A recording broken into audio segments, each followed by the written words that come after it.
Welcome to Mystara for the third remaster of the Creature Crucibles, as we put on our snorkels and water wings and go hang out with the sea people. Not the mysterious invaders that destroyed the early Bronze Age civilizations, but the various underwater creatures that you can now play. And if you were lucky, you could actually mix them in with other campaigns to expand your number of playable races.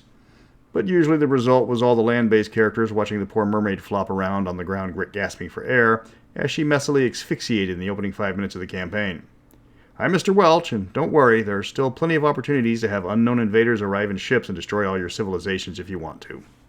The Sea Peoples was written by Jim Bambra, the TSR UK legend, the same guy that gave us all sorts of D&D goodness like Night's Dark Terror. The Sea Peoples was written in 1990, with the cover by John and Laura Lakey and Terry Dykstra handling interior art. It's the standard 32-64-page split between the two books, with the smaller of the two books being adventures and the larger book handling all the source material. It gives you 8 new playable races for your Mystara campaign, and filled you in on the nation of Undersea, as well as the lost nation of Tamora. Like Top Ballista, the book suffered from having several of the races unplayable outside the featured environment. Half the races have negative levels, meaning that Sea Giants start at negative 400,000 XP in the hole, the Kopru negative 280,000, and the Triton and the Kanawa getting docked between 24,000 and 40,000 XP each. Of all the races, only the Aqua Rendi or the Sea Elves can walk around on land without penalties. Everybody else can't breathe air or take significant movement penalties when they try. The history of Undersea, like all good Hanna-Barbera animated teen mysteries with an anthropomorphic sidekick, starts with the end of the world. Everybody is swimming along singing their favorite Disney tune when suddenly somebody pushes the wrong button up on land, and now a good chunk of the sea is boiling. The planet rotates on its axis, and it's every fish for himself. All of the aquatic races flee to what bit of oceans they can find that isn't trying to kill them, but the ocean floor is in the process of rearranging itself, so every time they find some place they think it's safe, it's time for a live-action version of that awesome board game with the fiery balls of flaming fire trying to incinerate them.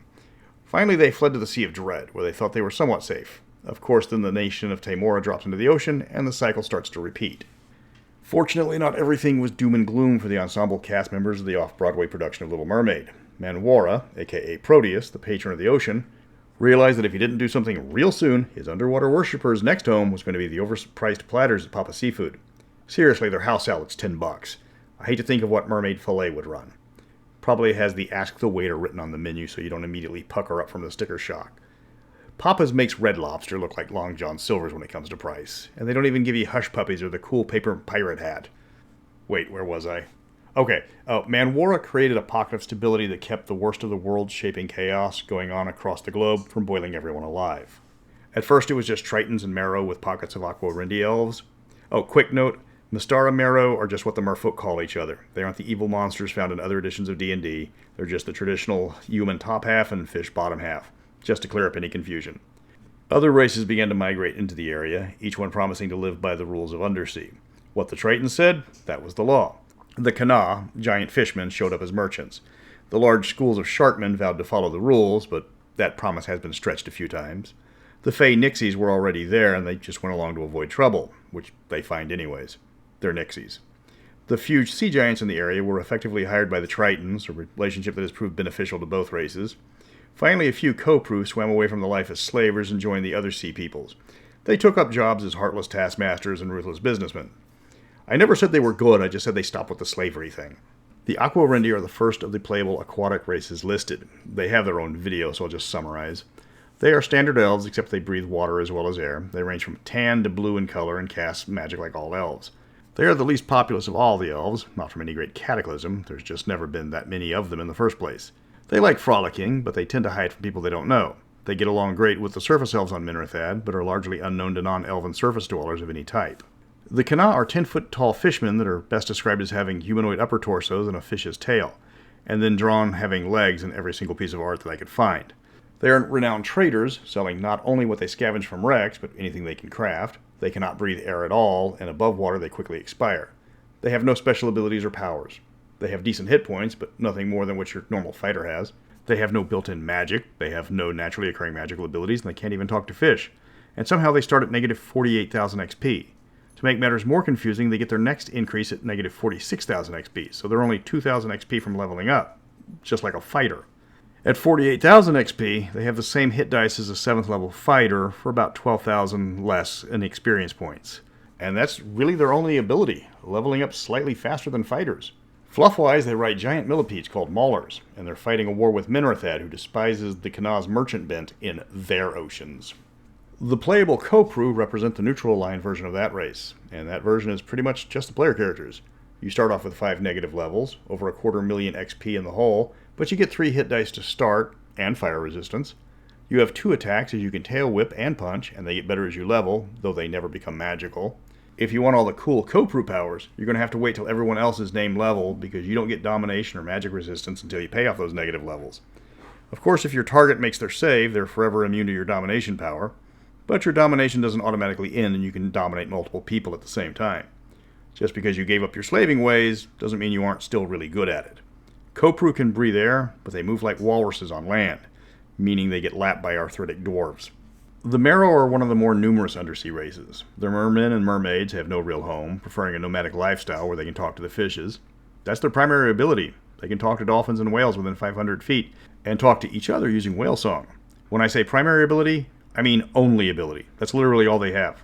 They get nothing else after first level, just more hit points, better Thaco and saving throws, and they don't even get hit point increases at levels 3 or 7. On the plus side, at least they level up really quick, faster than even thieves, only every level past first being a dead level when it comes to getting new stuff. Then we get to the Nixies, those fun-loving water fairies whose claim to fame is charming everybody. Well, ganging up on people to charm them because they have to spend 10 charm points to cast it. You get 1 charm point a level, so unless you have a large party of nothing but Nixies, it's a useless ability for a very long time. They can also cast a breathe water spell that's fairly long lasting, meaning you can bring surface friends along for an adventure. Nixies start with a giant bath that you can summon at will, but it's got terrible hit points that never go up, and if they get killed you have to go without one for several months. I am assuming they mean giant bass and not giant bass, but being able to summon Chef from South Park to help in adventures would be amazing. Oh no, we're trapped in this underwater cave-in. Hold on, I'll call for help. Hello, fish people. And then cue the incredibly entertaining yet wildly inappropriate funk song about how to escape the cave using nothing but sexual innuendo. Be warned, Nixies do not do land very well. They have to make a constitution save for every turn out of water or take 1d8 damage. And they do skip a couple of levels for hit points when leveling up. Seriously, they don't even have a walking speed despite having legs. Even the Kana have a land speed, even if it's best described as vectored drowning. Sea giants, like most large creatures, start with a ton of negative levels, with 9 this time and 400,000 in the hole for XP. But they're actually competent, and the Sea People XP charts are far more lenient than the top Ballista XP charts. Sea giants use tridents for weapons, and as they level up, the trident levels up with them. At the first negative level, they're doing 1d6 damage with it. After 5,000 experience points, they're doing 2d6 damage with the trident. Every other negative level adds +1 die to that damage. They can't breathe water, but they can hold their breath for several minutes.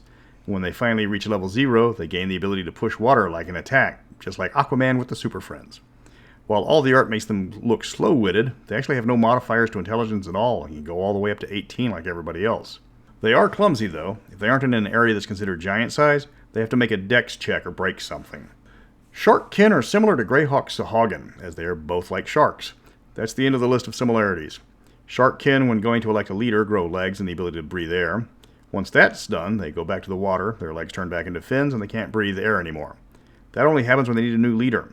They have 1 level of negative hit points, starting at negative 1200, but there's no level 0 ability, so why not make the 1200 the level 2 mark, and just raise everything else by 1200 as well. Sharkkin can talk to sharks.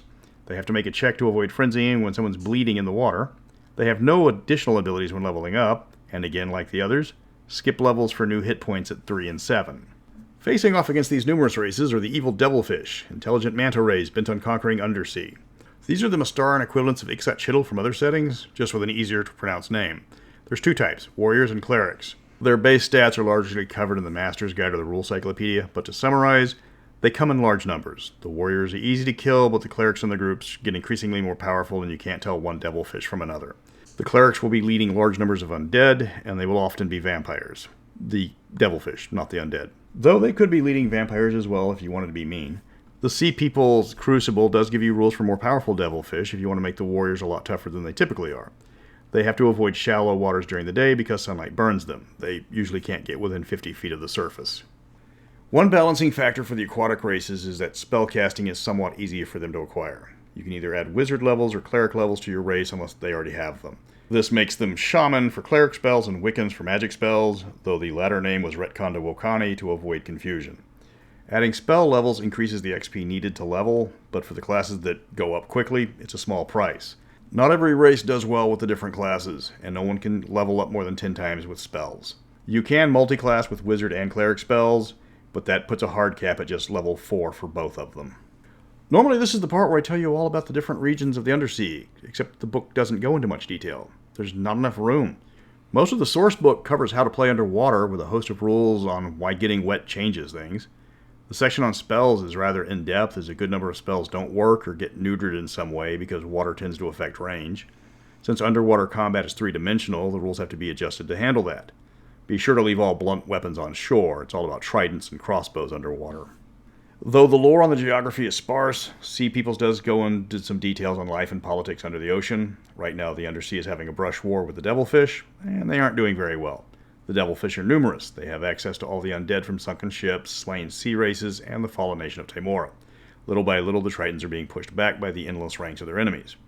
Add in the fact that the Triton Queen Tavrovra doesn't trust surfacers, and you've got a nation short on allies and options. Relations with the surface nations vary wildly. The Marrow are staunch allies with Rendi, making that nation's already terrifying navy that much more formidable. Marrow trade with the sailors for jewelry or cosmetic items like combs, and the sailors get pearls and similar from the merfolk. It's a friendship that's lasted centuries, strengthened by mutual respect. On the flip side, the Kanawa and the Minrithad guilds hate each other with a boiling passion. Minrithad ships target Kanawa when they encounter them, and more than one merchant ship has been capsized by Kanawa and their enormous mashers. Cooler heads are trying to get this conflict to end, but neither combatant is that interested, despite the damage it's doing to commerce on both sides. Tavrovra is too busy dealing with the devilfish, so if anyone's going to bring peace, it's going to be a third party. There is a section of NPCs in Undersea, and to be honest, it's a bit underwhelming. Comparing it to Tall Tales or Top Ballista, it's dominated by one single race. There's 19 NPCs, one of which is the Big Bad. One's a dolphin, one's a whale. Of the 16 remaining NPCs, 10 are Tritons. Far more than half of the characters are just Tavrovra and her court. Compare that to Oberon and his posse, with everybody being a different race, or Top Ballista, which gave us a huge mix of races and groups vying for political power. It just seems lackluster compared to the previous entries in this series. Sea Peoples as a crucible was welcomed by players because of all the options it gave them. More races are good, as it means more classes. But the books were incredibly restrictive with the abilities of the races to interact with others. Outside the Sea Elf, none of the rest can easily go on land, with the Kanawa and Nixie immediately taking environmental damage if they get out of water. Sure, a Kopru can breathe air, but it's moving at 10 feet around, and that's just a quarter of a halfling speed. While new races are always welcome, they have to be practical. Not sure how long you can keep a group's interest when you are stuck underwater watching the other 50 races cavort on the beach. Another problem your players are going to have is that many of these races are just boring. I'm not counting the ones that are going to be difficult to play like the Kopru or the Nixie.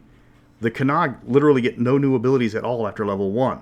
Just level up, adjust Thaco, and saving throws when applicable. Sure, you can cross-class into spells, but that's a band-aid for a larger problem. The book tries to keep the races as close to their monstrous abilities as possible, but you don't get those abilities until much later in the campaign, and no one's going to wait 10 levels to get the one thing that made that race interesting. And that's a wrap. Sea Peoples is going off to sleep with the fishes. Next up is Night Howlers, the last of the Crucibles, and definitely the most ambitious. Not successful, just ambitious. But until next time, remember, Red Snapper, very tasty.